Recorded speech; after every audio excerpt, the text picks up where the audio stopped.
All right, so we're going to talk about the 4 stupid things that men do to completely kill their dreams. That's right, 4 stupid things men do to completely kill their dreams.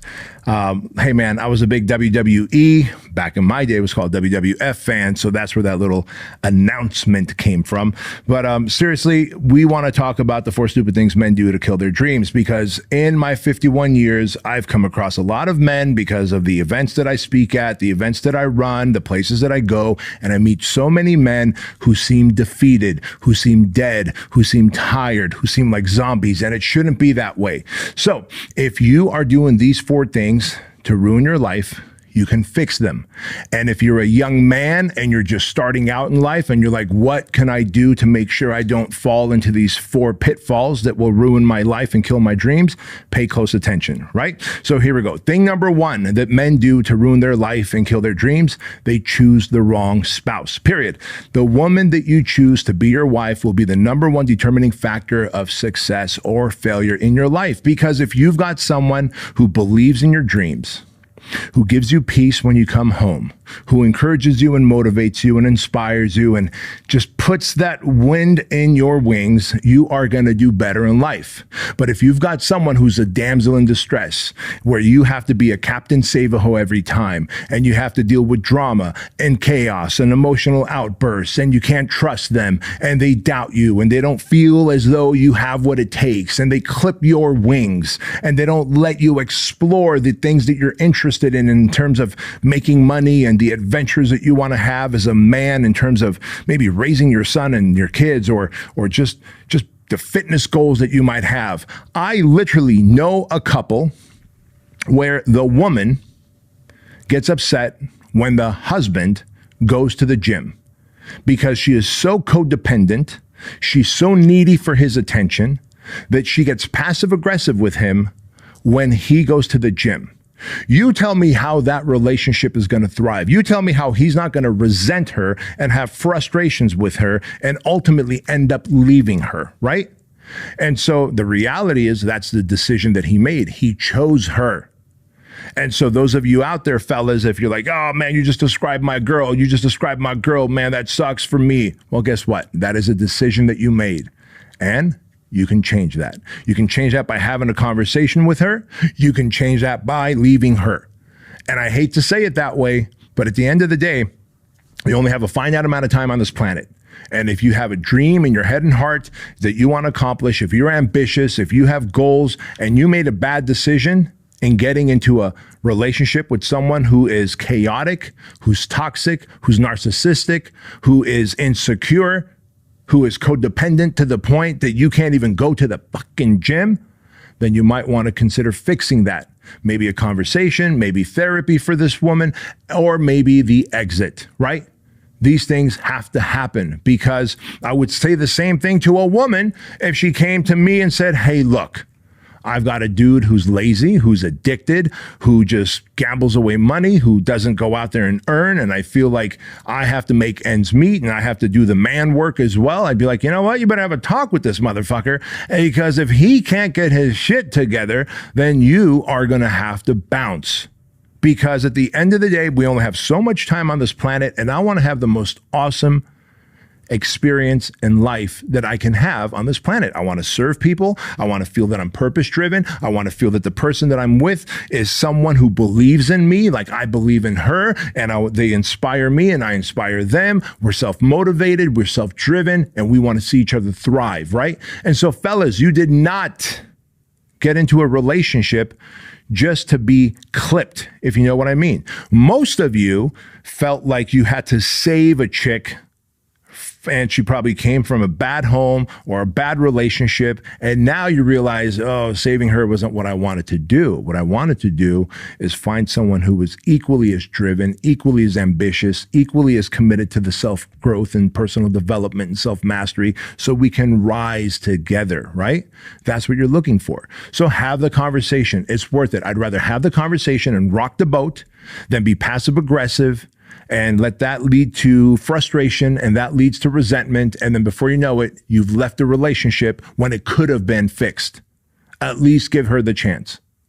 And if you can't, there is no chance. You've tried to give her the chance. You've had the conversations. Nothing else is working. bounce. And young men, your job is not to save her. Your job is not to save her. Your job is not to look at her as mama. So she's not going to save you either. You're finding a partner in life, someone who gives you peace, who believes in you, who inspires you, and who sees that you can achieve a lot more, sets higher standards for you. But you also have to be the kind of guy that is worthy of her. So you better show up. You better execute. You better keep your promises. You better be respectful. And you better be a hard-charging man. Thing number two. Thing number two that kills the most amount of dreams in men is not pursuing their passion or taking risks. Think about this. And I hear this often. You've probably heard it too. Well, and then I got married, then I had kids, then the mortgage and a couple of car payments. And so it's just a rat race of life. You know how it is. Same old, same old. That should not be life. You should be pursuing passions and excitements and figuring out what you're interested in. You can still take care of your family, pay your bills, and still be out there with some, portion of your time doing things that you're interested in, taking those risks, finding new passions, new interests, new hobbies, making new friends. As men, we're not just robots, man. You're not supposed to just be out there earning and providing.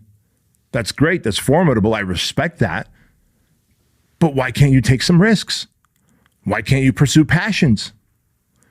Because then you're going to end up having regret thinking about what could have been. The guy that I could have been. Had I structured my time more? Had I taken that risk? Had I pursued that passion? And so I'm telling you, man, the number two thing that causes men to kill their dreams is they don't take the risks and they don't chase their passions because they get stuck in this rat race of life of my job is to earn and to provide, and I just got to pay the mortgage and provide food and the car payments and rat race, and you develop that freaking dad body, and then the rest of it is just shot to hell, which leads us to thing number three that men do to kill their dreams in life. And this is a massive regret, and it is to neglect their mental and physical health. One of the biggest regrets that men have is not pursuing their physical and mental health more aggressively, not getting after it in the gym, not eating clean, because now you get over the hill at 35, you have a dad bod, you have titties that I can milk and a gelatinous belly with stretch marks, a fucking belly button hole so big the entire universe can get sucked into it and lost. For what? For what? Because you neglected your fitness? What kind of an example are you to your spouse? What kind of an example are you to your kids? Well, I tell them to eat right and work out. Well, forget what you tell them. Look at what you're doing in terms as a role model. You're neglecting your physical health. You're drinking too much. You're eating too much processed food. You're social scrolling till the cows come home. The average American man scrolls for 3.5 hours a day on social media, wasting time. I could start a whole new 9-figure company if I could acquire 3.5 hours a day. I could develop a whole new hobby and skill set if I could acquire 3.5 hours a day. So you can't tell me you don't have time, because you probably are the average American who's scrolling 3.5 hours a day, neglecting your workout, neglecting eating right. You've developed a body that is now betraying you. It's falling apart. You have no energy. Why? Because you're not doing things that requires energy. So your body says, I'm only going to give you enough energy for what you need to just be this mediocre dude who schleps around life, is not respected by your wife or kids or the people that you work with and lead, and you're just going to exist. So I'll just give you enough energy for that. And so by the time 2 o'clock rolls around, you're yawning, you're tired, you're eating more processed food, sucking down an energy drink, chasing it with a coffee. For what? Treat yourself like an athlete, man. Mentally, physically, emotionally. And if you can start dialing in your mental, physical, emotional health, you will be fucking locked in. Father Michael Butler, a dear friend of mine, someone who's spoken at BK Live, runs an amazing church out there in Michigan. He was overweight, and what he told me was I was overweight all up until my mid-50s.